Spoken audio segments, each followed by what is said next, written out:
समय सँगसँगै सबै चिज चेन्ज हुँदो रहेछ जिन्दगीमा।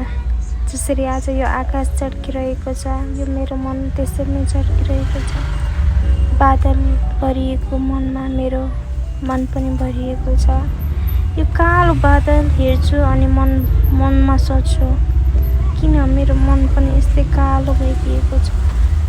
किन मेरो मन पनि एकोरो भएको छ? किन आज म एकोरो भएको छु?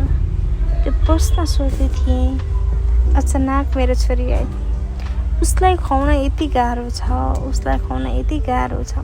यस्तो यस्तो चिज खान पायो भने उसले खोसी खोसी रोई रोई खान खोज्छ।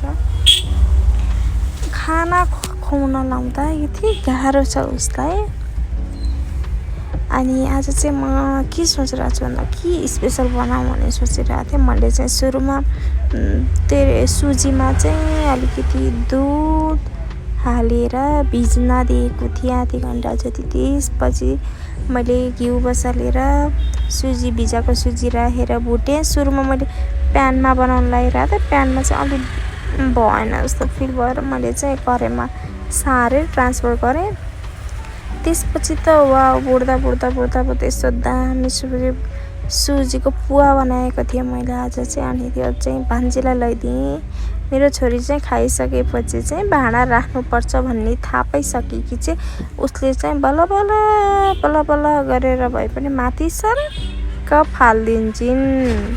अहिले चाहिँ आइन् मैतिर, तर उसको बानी चाहिँ त्यस्तो छ, भाँडा सरक्क माथि ल्याउँछ के अरे त्यहाँ हालिदिन्छन् भाँडामा चनेर। त्यसपछि चाहिँ हामी के गर्यौँ भन्दा चाहिँ नानीलाई दुध खुवाएँ, ऊ चाहिँ धेरै खाँदिन। त्यसपछि मेरो धेरै काम थियो, सबै काम क्यानी गरेँ। मेरो छोरी यस्तो छ, यस्तो सफा गराएको रुम, यस्तो सफा गराएर राख्छु म हुँदा। अनि मेरो श्रीमान हुँदा, मेरो छोरी हुँदा बिजोग हुन्छ मेरो रुम।